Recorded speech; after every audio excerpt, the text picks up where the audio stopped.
नमस्कार. चॅनलमध्ये तुमचे स्वागत आहे. तुम्ही भव्य उद्योजकीय स्वप्न आणि विजन बघत आहात का? तुमचे स्वप्न आणि विजन एकाच चाकोरीमध्ये अडकले आहेत का? तुम्ही वर्षानुवर्ष त्याच प्रश्न आणि समस्येत अडकला आहात का? तुम्ही दिवस-रात्र तुमच्या प्रश्न आणि समस्यांच्या उत्तराच्या शोधात आहात का? जर उत्तरे माहीत असतील, तर कृती करायला अडचणी येत आहेत का? जे तुम्ही करत होता, ते तुम्ही करत राहिलात, तर जे तुम्हाला मिळाले, तेच तुम्हाला परत मिळणार. जर हा चक्रव्यूह भेदायचा असेल तर IRDM समुदायामध्ये सामील व्हा. माझे नाव नितीन साळकर आहे. मी NLP मानसोपचार तज्ञ आणि करिअर इंटेलेक्ट कोच आहे. मी विद्यार्थी आणि उद्योजकांचे प्रशिक्षण आणि उद्योजकीय गुणवत्ता विकसित करायचे काम करतो.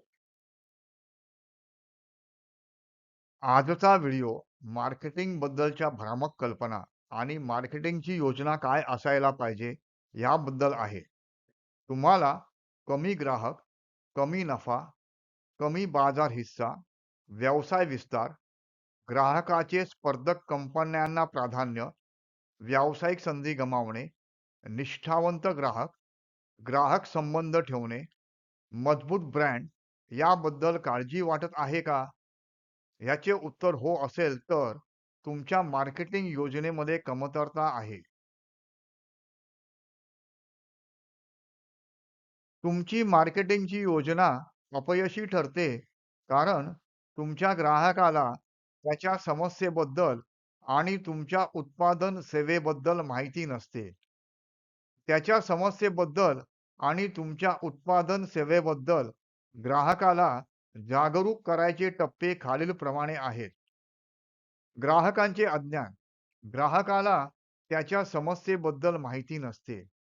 समस्येची जाणीव. तो त्याच्या समस्येबद्दल जागरूक असतो. उपायांची जाणीव. त्याला उपाय अस्तित्वात आहे ह्याची जाणीव असते. वस्तू सेवेची जाणीव. त्याला वस्तू सेवा अस्तित्वात आहे ह्याची जाणीव असते. खरेदीची मानसिकता तयार होणे. तो आता वस्तू सेवा खरेदी करण्यासाठी तयार होतो. वरील प्रत्येक टप्प्यावर ग्राहकाचे प्रश्न आणि आक्षेप वेगवेगळे असतात.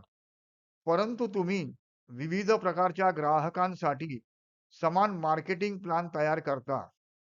हे मुद्दे हाताळण्यासाठी तुम्हाला मार्केटिंगची व्याख्या आणि उद्देश ह्याबद्दल माहिती असणे आवश्यक आहे. सोप्या भाषेत मार्केटिंगची व्याख्या म्हणजे वेगवेगळ्या जाहिरातींच्या माध्यमांद्वारे तुमच्या ग्राहकाला तुमची उत्पादन सेवा, तुमची संस्था किंवा दुकान एका विशिष्ट ठिकाणी अस्तित्वात आहे, जिथे ग्राहक वस्तू सेवा खरेदी करू शकतो याची योजना बनवणे. ह्याप्रमाणे विक्री आणि व्यवसाय वाढीसाठी मार्केटिंगचे विविध उद्देश ठरवावे लागतात.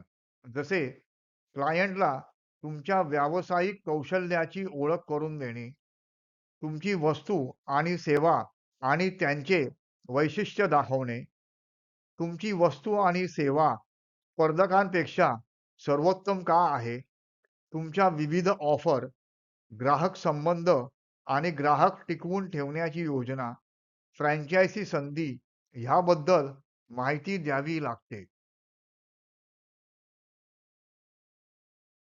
मार्केटिंगचे धोरण म्हणजे वार्षिक आणि दीर्घकालीन योजना बनवणे, जी तुमच्या संशयित ग्राहक, संभाव्य ग्राहक, ग्राहक, निष्ठावंत ग्राहकांना विविध मार्केटिंग चॅनलद्वारे तुमची उत्पादन किंवा सेवा खरेदी करण्यासाठी प्रवृत्त करतील.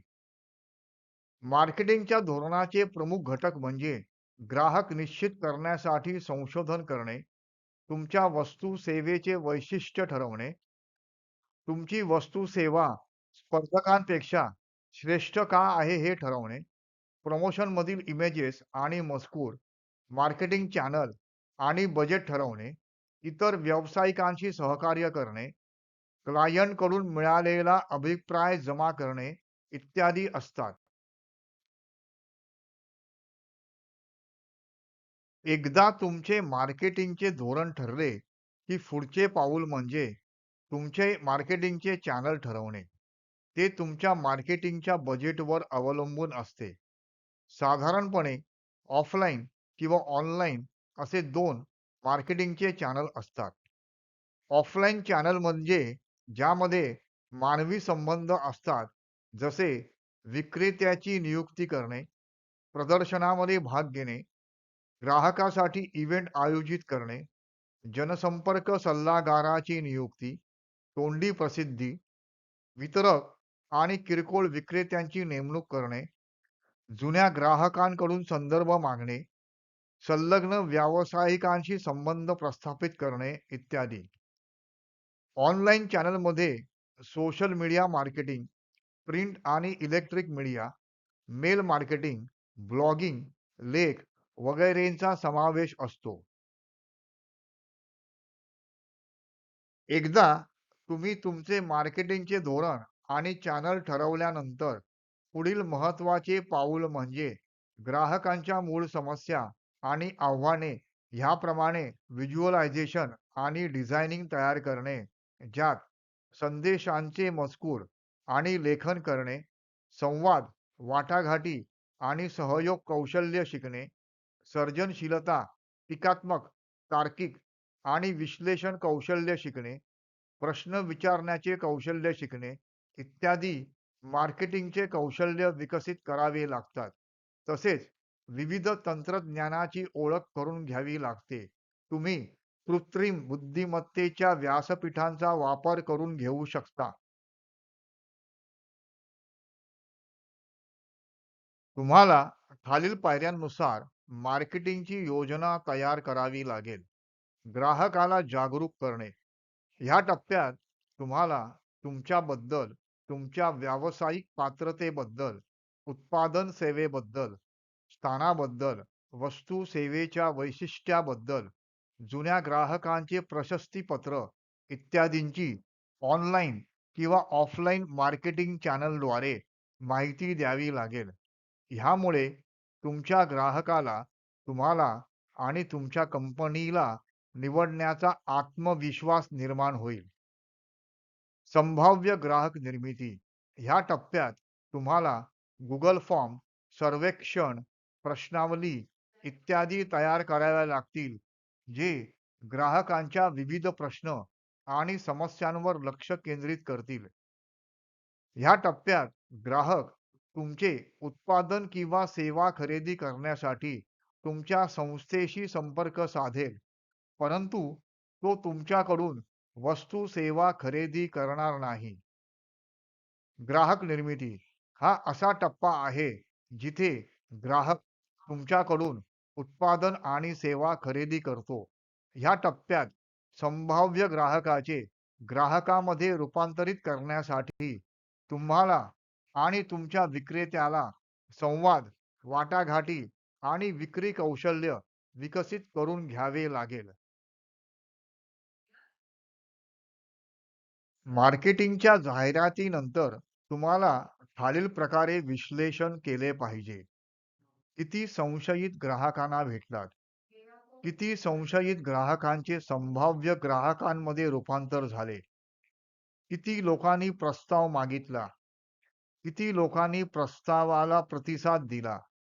किती लोकांनी किंमतीसाठी घासाघीस केली? किती लोकांनी त्वरित खरेदी केली? किती लोकांनी काही काळानंतर खरेदी केली? परत खरेदी करणारे ग्राहक किती आहेत? किती ग्राहकांनी संदर्भ दिलेत? समाधानी ग्राहक किती आहेत? असमाधानी ग्राहक किती आहेत? तुमचे दरमहा उत्पन्न किती झाले? दरमहा खर्च किती झाला? मार्केटिंगचा खर्च दरमहा किती केला? दरमहा नफा किती मिळाला? प्रति संशयित ग्राहक किती उत्पन्न मिळाले? प्रति संभाव्य ग्राहक किती उत्पन्न मिळाले? प्रति ग्राहक किती उत्पन्न मिळाले? ह्या विश्लेषणानंतरच तुम्हाला मार्केटिंगचे बजेट वाढवायचा आत्मविश्वास येईल. मार्केटिंगचे मुख्य साध्य म्हणजे तुमच्या एकनिष्ठ ग्राहकांचा समुदाय तयार करणे, जे तुमच्या संस्थेसाठी ब्रँड अँबॅसेडर म्हणून काम करतील. एकदा तुमचा ब्रँड अँबॅसेडरचा समुदाय तयार झाला, की तुमच्या मार्केटिंगचा खर्च हळूहळू कमी होतो. व्यवसाय वाढवण्यास मदत होते. बाजारात तुमचा मजबूत ब्रँड तयार होतो. तुम्ही वेगवेगळ्या उत्पादन सेवेसह वेगवेगळ्या उद्योगांमध्ये प्रवेश करू शकता. एका प्रमुख मार्केटिंग तज्ञाने असे म्हटले आहे, की प्रत्येक व्यवसायाचा मुख्य व्यवसाय हा मार्केटिंग आहे. धन्यवाद. तुम्हाला विषय आणि चॅनलचा उद्देश आवडला का? तर चॅनलला लाईक करा. ह्याविषयी अजून माहिती हवी असेल तर चॅनलला सबस्क्राईब करा. एक सुंदर कोट आहे, जर वेगात जायचे असेल तर एकटे चाला, जर लांब जायचे असेल तर एकत्र चाला. एकत्र येण्यामुळे संधी निर्माण होणार असेल तर चॅनल शेअर करा. प्रश्न किंवा समस्या असतील तर डिस्क्रिप्शन बॉक्समधील व्हॉट्सअप लिंकवर पोस्ट करा. उत्तरे संक्षिप्त रूपात दिली जातील. धन्यवाद.